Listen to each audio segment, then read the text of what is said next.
السلام علیکم. آج کا میرا ٹاپک ہے وہ یوتھ ہی ہے ڈیفینیٹلی. اور مجھے یہ ٹاپک بے انتہا اچھا لگتا ہے کیونکہ آج کل جو ہے وہ یوتھ جو ہے وہ سائلنٹ فرسٹریشنس اور مینٹل ہیلتھ کا جو ہے وہ شکار ہے. اور سوشل ایکوہیژن کے لیے بھی ایک میجر مثال بن چکی ہے. جب یوتھ مسلسل انمپلائمنٹ، انسرٹینٹی اور لمیٹڈ اپارچونیٹیز کا سامنا کرتی ہے تو آہستہ آہستہ جو ہے ان کے اندر سیلف کانفیڈنس اور موٹیویشن جو ہے وہ کم ہونے لگتی ہے. وہ محسوس کرتے ہیں کہ ان کے اندر جو اسکلز تھیں، ایجوکیشن یا ہارڈ ورک جو ہے انہیں اس مقام تک نہیں لا سکا جس کے وہ مستحق تھے. تو اس کے ساتھ ساتھ جو ہے وہ ہوپ لیسنس، ڈس اپوائنٹمنٹ اور ایموشنل ایگزاسٹ پن جو ہے وہ اسٹارٹ ہو جاتا ہے.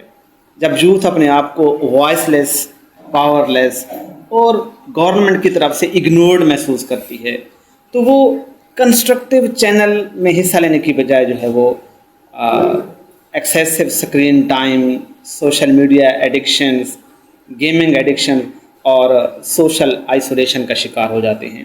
مانتا ہوں کہ یہ چیزیں جو ہیں وہ وقتی طور پر جو ہے وہ ذہنی پریشرز کو کم کر دیتی ہیں، لیکن اس سے جو ہے وہ کریٹیکل تھنکنگ اور ڈیسیجن میکنگ ایبیلٹی جو ہے وہ آپ کی کمزور ہو جاتی ہے. اور جو آپ کے اندر جو ٹرو پوٹینشیل ہوتی ہے وہ مزید آہستہ آہستہ آپ ان سے دور ہو جاتے ہیں. اس کے ساتھ ساتھ کانسٹینٹ کمپیریزن بھی آج کل ایک بڑا مسئلہ بن چکا ہے. سوشل میڈیا پلیٹ فارم پر جب ہم دوسروں کی سکسیس اسٹوریز، لگژوریس لائف سٹائل اور کیریئر اچیومنٹ دیکھ کر بہت سے نوجوان جو ہیں وہ اپنی زندگی کو جو ہے وہ ناکام سمجھنے لگتے ہیں. اور آن لائن ریئلٹی یہ ہے کہ وہ جو اچیومنٹ ہے وہ کیئرفلی ایڈیٹڈ ورژن سے بنائی گئی ہوتی ہے. اس مسلسل کمپیریزن کلچر کی وجہ سے وہ سیلف اسٹیم متاثر ہوتا ہے، انگزائٹی بڑھ جاتی ہے اور سچی بات ہے کہ دوسروں کی کامیابیاں جو ہے وہ کبھی کبھی حسد بھی لاتی ہیں. اچھا، اس صورتحال کا ایک اور جو ہے وہ بڑا برا نتیجہ سٹارٹ ہو گیا ہے کہ ہمارے ملک میں برین ڈرین شروع ہو گیا ہے. جتنے بھی پروفیشنلز، انجینئر، گریجویٹس اور ڈاکٹر جو ہیں وہ بیسٹ اپارچونیٹیز کی تلاش میں جو ہے وہ فارن کنٹریز موو کر جاتے ہیں.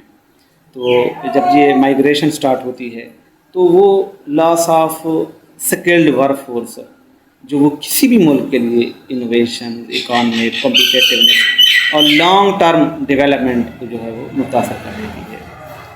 آپ بتائیں کہ جب ملک کا بہترین ہیومن کیپٹل باہر منتقل ہو جائے تو پیچھے وہی کرمنل بچیں گے نا جن کو CCTV کنٹرول کر رہی ہے. تو پھر کیا ہوگا؟ تو اس سے پورے معاشرے پہ جو ہے وہ بیڈ امپیکٹ پڑتے ہیں. ایک فیملی ریلیشن متاثر ہوتا ہے، فائنانشیل پریشر بڑھ جاتا ہے، کمیونٹی پارٹیسپیشن جو ہے آپ کی کم ہو جاتی ہے. آپ نے دیکھا ہوگا کہ جب باہر سے کوئی جاب سے واپس آتا ہے تو وہ دیکھتا ہے کہ اس کی جو ہے وہ پارٹیسپیشن بہت کم ہوتی ہے اور پبلک ٹرسٹ بھی ایسا ایسا کمزور ہونے لگتا ہے. تو ایک غیر یقینی صورتحال پیدا ہو جاتی ہے. اس سے کیا ہے کہ وہ سوشل اسٹیبلٹی جو ہے وہ خطرے میں پڑ جاتی ہے. اچھا، دوسرا پولیٹیکل ڈسسیٹسفیکشن ہے، انسٹیبلٹی ہے. ہر everybody is shifting the blame on another person اور کوئی بھی جو ہے وہ ریسپانسبلٹی سے کام نہیں کر رہا. گورنمنٹ اور پرائیویٹ سیکٹرس دونوں کو یہ میسیج آتا ہے کہ وہ سوشل رسپانسبلٹیز کو سمجھیں.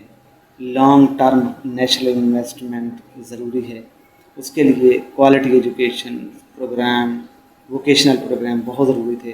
بجائے آپ BISP جو بے نظیر کا پروگرام ہے، بجائے لوگوں کو بھیک دینے کے آپ ہر ایک ڈسٹرکٹ میں ایک انوویشنز بلڈنگ اسٹیبلش کر دیں جہاں پہ جو ہے لوگ on line work, on line classes, on line potential جو ہے وہ یوٹیلائز کر سکیں.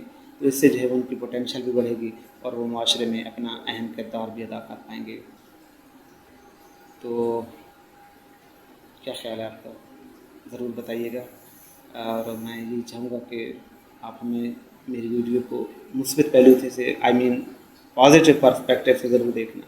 ہو سکتا ہے کہ میں نے کسی کو ہارٹ بھی کیا ہو، لیکن میرا یہی پیغام ہے کہ ہر ایک انڈیویژول جو چاہے وہ ویل ایجوکیٹڈ ہے اس کو ایکول اپارچونیٹیز ملنی چاہیے تاکہ وہ معاشرے میں جو ہے وہ اپنا کلیدی کردار ادا کر سکیں.